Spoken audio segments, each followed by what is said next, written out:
दोस्तों नमस्कार। आप देख रहे हैं इंडिका कोचिंग सेंटर और इंडिका कोचिंग सेंटर पे आज जो है हम लोग पढ़ेंगे दास प्रथा, जिसे स्लेवरी के नाम से भी जाना जाता है। तो ये दास प्रथा क्या था, दास प्रथा की शुरुआत कब से हुई और दास प्रथा के तहत क्या क्या चीज़ें जो थी वो की जाती थी, इन्हीं सब मुद्दों पे आज हम जो है विस्तार से चर्चा करेंगे। तो सबसे पहले देखिए कि ये जो दास प्रथा था, इस प्रथा की कहाँ कहाँ पे हमें शुरुआत दिखाई देती है कि ये प्रथा कब से शुरू हुई और इसके साक्ष्य जो है हमें कहाँ से मिलते हैं।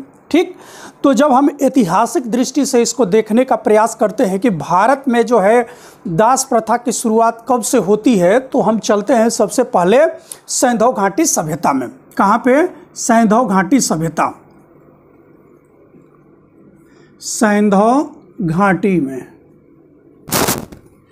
सैंधव घाटी सभ्यता में दास प्रथा का उल्लेख नहीं मिलता है। यदि प्रश्न आपसे आए तो आप क्लियर कट हो जाइएगा कि यहाँ पे दास प्रथा का उल्लेख नहीं मिलता,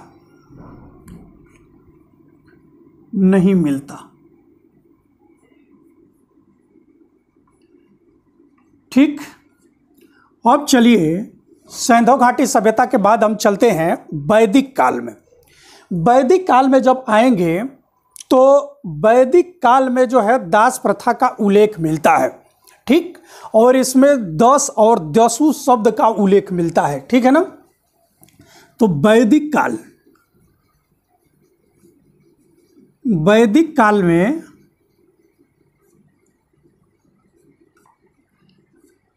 उल्लेख मिलता है, मिलता है। ठीक,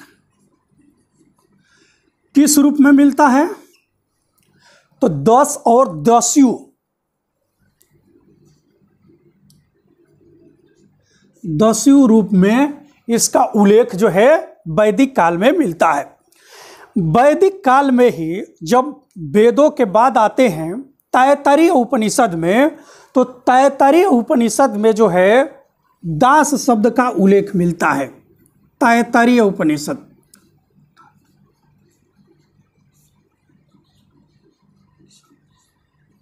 तैत्तरीय उपनिषद में क्या मिलता है कि दास शब्द का उल्लेख मिलता है।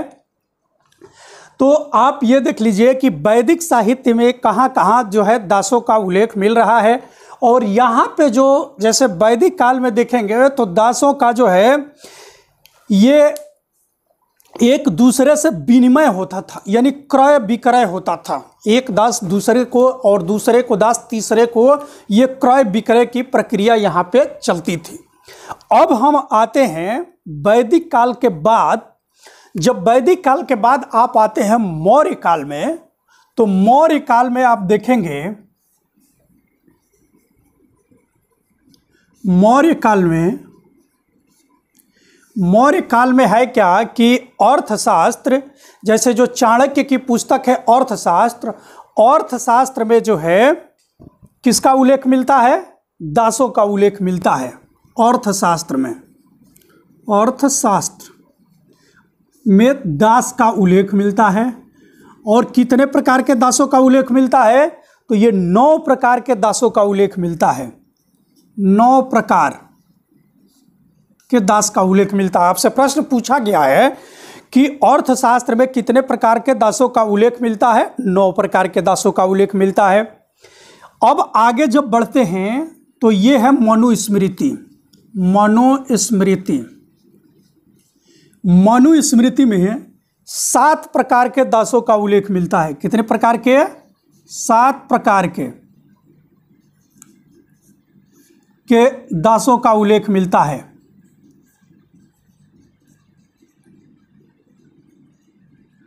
तो अर्थशास्त्र में 9 प्रकार के दास, मनुस्मृति में 7 प्रकार के दास। अब आते हैं नारद स्मृति में।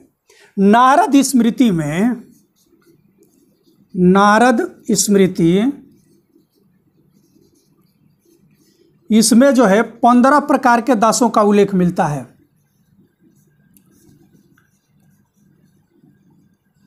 15 प्रकार के दासों का उल्लेख मिलता है। ठीक, तो जो प्रश्न आपसे पूछा जाता है ये ध्यान दीजिए कि आपसे प्रश्न पूछा जाएगा कि क्या सैंधव घाटी सभ्यता में दास प्रथा का उल्लेख मिलता है, तो नहीं मिलता। वैदिक काल से दास प्रथा का उल्लेख मिलने लगता है। ये 10 और 10 शब्द से जो है इसका वर्णन किया गया है। जब हम आते हैं तैत्तरीय उपनिषद में, तो तैत्तरीय उपनिषद में जो है दास प्रथा पर विस्तार से चर्चा किया गया है। मौर्य काल में जब आएंगे तो मौर्य काल में जो है अर्थशास्त्र यानी चाणक्य की पुस्तक, कौटिल्य या चाणक्य की पुस्तक अर्थशास्त्र में 9 प्रकार के दासों का उल्लेख किया गया है। लेकिन मौर्य काल की ही एक घटना है जो मेगास्थनीज से संबंधित है। और ये मेगास्थनीज कौन था? ये मेगास्थनीज जो था एक यूनानी राजदूत था जो कि चंद्रगुप्त मौर्य के दरबार में आया था और इसने अपनी प्रसिद्ध पुस्तक लिखी थी इंडिका। तो आपसे प्रश्न उसी समय से पूछा जाता है। देखिए, जब ये मेगास्थनीज आया तो इसने अपनी पुस्तिका यानी इंडिका में दास प्रथा का उल्लेख नहीं किया है, यानी वो कह रहा है कि भारत में दास प्रथा नहीं थी। तो ये समझ लीजिए कि इंडिका में दास प्रथा का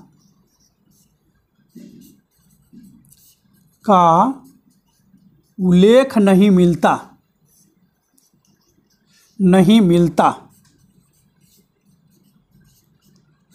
ये चीज हो गया। तो महत्वपूर्ण प्रश्न आपसे यही थे कि कहाँ पे दास प्रथा का उल्लेख मिलता है और कितने बार दास प्रथा का उल्लेख मिलता है।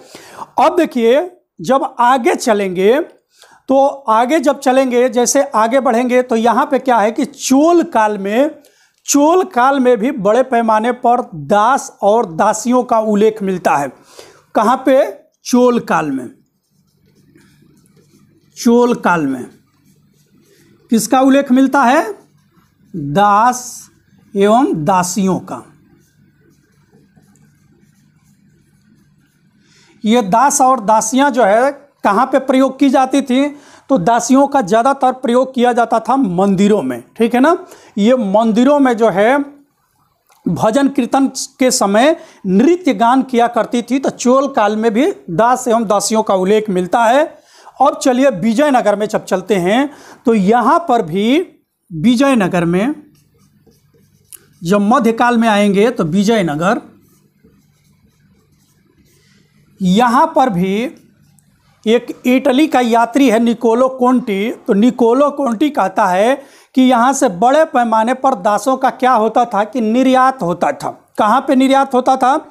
ये जो पश्चिम के देश हैं, यहाँ से भारत से जो दास थे निर्यात होते थे पश्चिम के देशों में, और वहाँ से बदले में कुछ वस्तुएं जो थी ली जाती थी। ठीक, लेकिन एक घटना और भी है कि जब आप देखेंगे कि बिंदुसार के समय में जब उसने दासों का आग्रह किया था पश्चिमी के देशों से, तब वहाँ के राजदूत ने क्या कर दिया, यानी वहाँ के राजा ने इनकार कर दिया था कि हमारे यहाँ ये प्रथा नहीं है कि हम दासों का क्या करें, निर्यात करें। ठीक, तो एक चीज़ समझ लीजिए कि यहाँ से दासों का निर्यात जो है होता था। तो विजयनगर में दासों के निर्यात के बारे में कौन वर्णन करता है? निकोलो कोंटी। और ये कहाँ का यात्री है? इटली का। ये इटली का यात्री है निकोलो कोंटी। इसने भी दास प्रथा के बारे में उल्लेख किया है। अब चलिए जब चलते हैं मध्यकाल में, तो मध्यकाल में भी दासों का क्या था कि बड़े पैमाने पर विस्तार था। लेकिन यहाँ पे एक घटना मिलती है अकबर के समय में। ठीक, अकबर जो है पहला ऐसा व्यक्ति है कि 1562 ईस्वी में दास प्रथा की मुक्ति या दास प्रथा उन्मूलन के लिए प्रयास करता है और दास प्रथा को समाप्त करता है अपने राज्य में। कब? 1562 ईस्वी में। 1562 में अकबर जो है दास प्रथा को समाप्त करता है। ठीक, आपसे प्रश्न ये पूछा गया है कई बार कि अकबर ने दास प्रथा का अंत कब किया, तो ये किया है कब? 1562 ईस्वी में। अब चलिए, जब आधुनिक काल आता है तो आधुनिक काल में भी ये दास प्रथा बनी रही और इसके लिए क्या किया गया कि कई सारे लोगों ने इसके लिए आंदोलन किए और इस प्रथा को मिटाने के लिए यहाँ पे बड़े पैमाने पर प्रयास किया गया। इसी कड़ी में 1843 ईस्वी में, कब? 1843 ईस्वी में जब गवर्नर जनरल बन करके आता है, कौन? भारत का गवर्नर जनरल बन करके आया Lord Ellenborough. Lord Ellenborough, Lord, तो इसने क्या किया कि नियम 5 के तहत, यह भी प्रश्न पूछा गया है, नियम 5 के तहत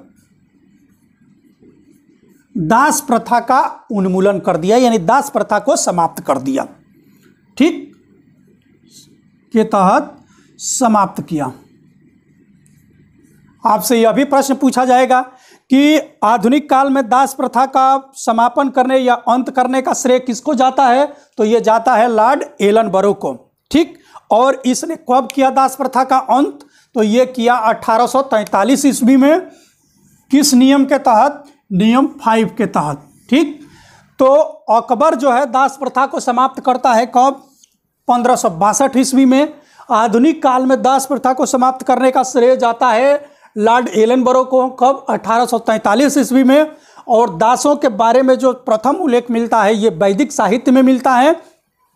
सैंधव घाटी सभ्यता में कहीं पर भी दास प्रथा का उल्लेख हमें नहीं मिला है। वैदिक काल में तैत्तरीय उपनिषद में दासों के बारे में विस्तृत चर्चा की गई है। मनु स्मृति में 7 प्रकार के दास, अर्थशास्त्र में 9 प्रकार के दास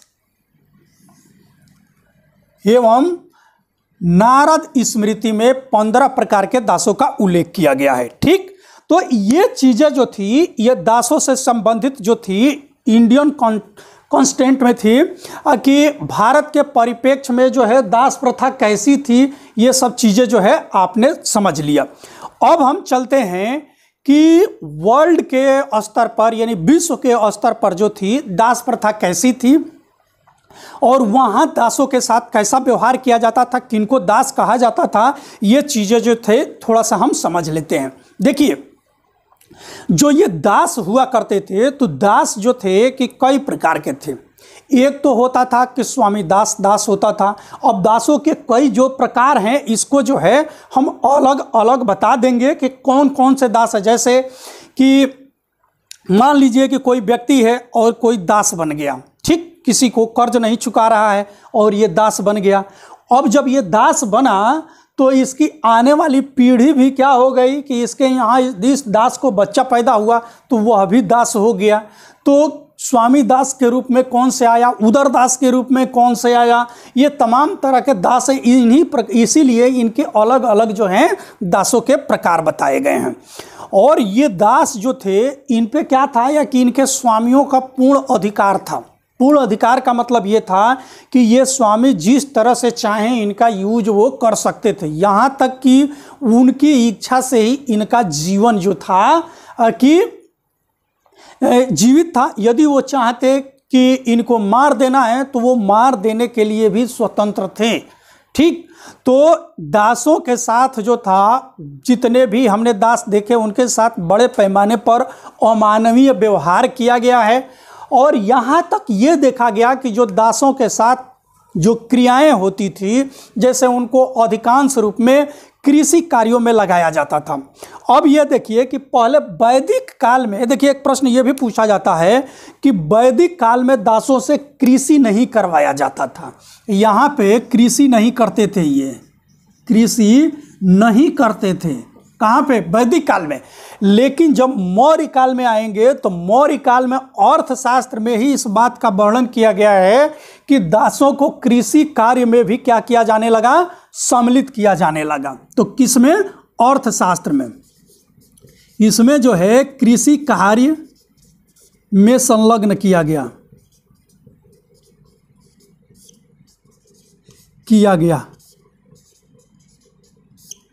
ठीक।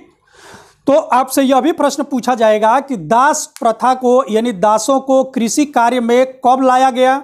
तो ये लाया गया मौर्य काल में। इसका उल्लेख कहाँ पे मिलता है? इसका उल्लेख मिलता है चाणक्य के अर्थशास्त्र में। ठीक, तो ये तो थी दास प्रथा। अब दास प्रथा के बारे में कुछ और जो जानकारी है उसको आप लोग ये समझ लीजिए कि इन दासों से क्या कराया जाता था, कि दासों से कृषि कराया जाता था, दासों से तमाम तरह की वो क्रियाएं कराई जाती थी। लेकिन जब क्या हुआ कि पश्चिम में औद्योगिकरण होना शुरू हो गया, तो जब पश्चिम में औद्योगिकरण हुआ तो वहाँ से बड़े पैमाने पर लोगों की ज़रूरत पड़ी। वहाँ के कृषि कार्यों में लोगों को ज़रूरत पड़ी, वहाँ के औद्योगिक कार्यों में लोगों को ज़रूरत पड़ी। तो वो बड़े पैमाने पर क्या किए कि यहाँ से लोगों को दास के रूप में ले गए अपने यहाँ, और ले जा कर के वहाँ पे उनको क्या करते थे, कृषि कार्यों में इन्वॉल्व करते थे, अपने फैक्ट्रियों में उनको लगाते थे, उनके साथ जो है जानवरों के जैसा बर्ताव करते थे और उनसे जो है अतिशय काम लेते थे। इसके साथ ही क्या हुआ कि यूरोप के लगभग सभी देशों में होड़ मच गई, चाहे वो इंग्लैंड हो, फ्रांस हो, जर्मनी हो या इटली हो। इन सभी देश के व्यापारियों ने बड़े पैमाने पर यहाँ एशिया के देशों से लोगों को अपने यहाँ ले गए और ले जा करके उनको दास बनाए और दास बना करके अपने यहाँ कृषि और फैक्ट्रियों में उनको लगाए। ठीक, लेकिन इसके बाद क्या हुआ कि जब ये अपना विस्तार कर रहे थे उसी समय इनका अधिकार हो गया अफ्रीका महाद्वीप में।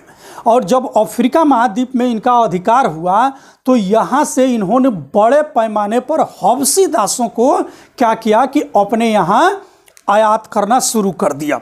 और ये जो हबशी दास थे ये क्या थे कि शारीरिक रूप से मजबूत थे, और शारीरिक दृष्टि से मजबूत होने के कारण ये जो थे कि कृषि और कारखानों में मजबूती से काम किया करते थे। इसलिए जब इनका उपनिवेश दक्षिण अमेरिका के देशों और उत्तरी अमेरिका के देशों में हुआ तो वहाँ पे गन्ने की खेती, कपास की खेती एवं जो है गेहूं की खेती, इन तमाम तरह की खेतियों में इनको क्या किए, इन हबशी दासों को इस्तेमाल किए।